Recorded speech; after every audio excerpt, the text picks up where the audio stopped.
It amazed me when I finally got back to my office to see not only all the professional photographers from our staff that were there that photographed it, but all the freelancers and amateurs and everyone who had a camera came in the office wanted to sell pictures, wanted to get their work out, and offering things. And it's amazing how many people photographed. And I walked a block over to Times Square and got the express subway train. And when I came up, I saw what was going on down there.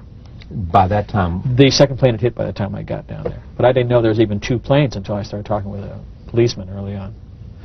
So it was quite something. And he explained what kind of plane it was, because he had been responding to the first plane hitting the tower. And what do you remember most? What's the most searing The searing image is seeing the facade of the first building. What I thought was the facade, it ended up being the whole building coming down, because I was so close to it. All I saw was chunks of it coming down, and the sort of crumbling, rumbling of a creaking metal and like rock falling and that kind of thing. And then people just walking out of this quiet. There was this quiet that just sort of invaded everything. And peace, and then people started walking out all covered with muck and injured, and firemen, and it's really something. I got down there at 8:53 a.m. and the only reason I know what time I got down there was I looked at the dashboard on my car and I said, please Lord, it's a beautiful day. Let's hope that a lot of people voted that morning and were late going into work, or hope that they were taking advantage of one of the last great days of fall before going into work. Please, I thought many people would be spared. Watching a movie, though, to see that building. Yeah, everybody. It was like you thought you were watching a movie, and it just sort of imploded and just settled right down. We've all seen buildings, blown up and stuff on purpose. I can't tell you how often I wanted to just hit pause, go make something, make some microwave popcorn, and come back, and Bruce Willis or Schwarzenegger would come in, and everybody would be safe. But unfortunately, it was all too terrible and all too real. I shot. This is the second tower coming down, and I was standing about a block and a half south of Stuyvesant High School. I'd been moved out of one position, which was too close to the first tower, and then I wanted to sort of hide myself, so I was standing in some bushes in a center median strip, and I looked up and I started to make a picture, and then all of a sudden the top just poofed out, and I shot, I counted them the other day, there were 13 frames of this building collapsing over the few seconds that it took to fall. Yeah. This is hard for you, isn't it? I'm looking at this and can't believe that I'm still here. I was under the South Tower when it came down, and there were so many wonderful people who were in the same area that I was standing that are no longer with us, and I just, to this day, when I see the video, when I see Dick's picture like this, don't know how I'm here. You don't know? Luck. What happened? When the South Tower came down, I was across the street, and I picked up the camera just out of habit, and something in the back of my mind said, run, run, run. And never in 20 years of shooting in New York have I run from an assignment, but something in the back of my head just said, run. And as I hit the corner of Liberty Street, it was almost being picked up by a tornado. Almost being picked up by a wave. It was like being picked up. The black cloud. That black cloud had substance. It was like night, but it had a solid feel to it. It was like gravel, hot gravel, and just picked me up and tossed me about a block. At one second I was running, and the next second I was airborne. And I lost my glasses, I lost my cell phone, I lost my pager, but managed to hold on to both cameras. But it threw you for a block? I was back down at Ground Zero last week and walked the area where I have a pretty good recollection of where I was and where I wound up, and it was just under a city block. Okay. Yeah, but you also got injured. Tell them about your injury. Yeah.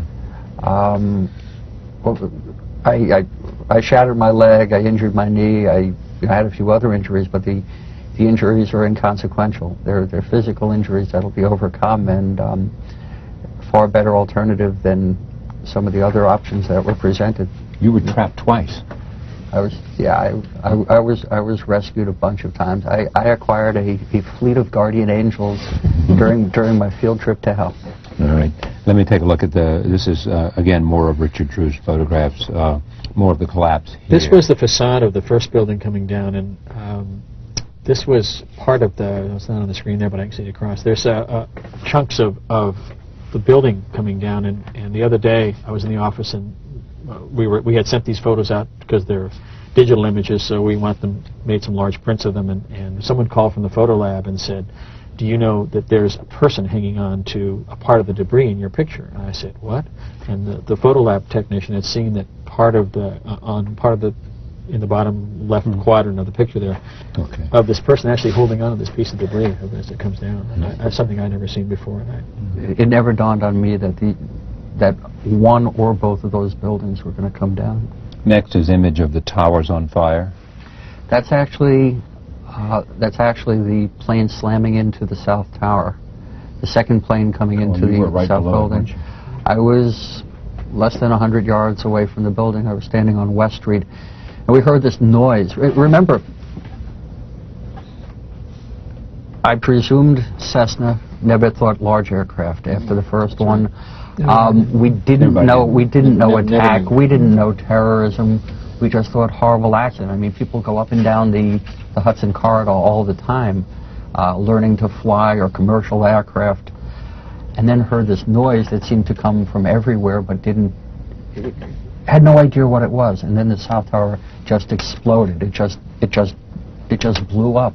And somebody said that was a plane. And it's like, I was underneath it. I was looking at the tower. I had my camera in my hand.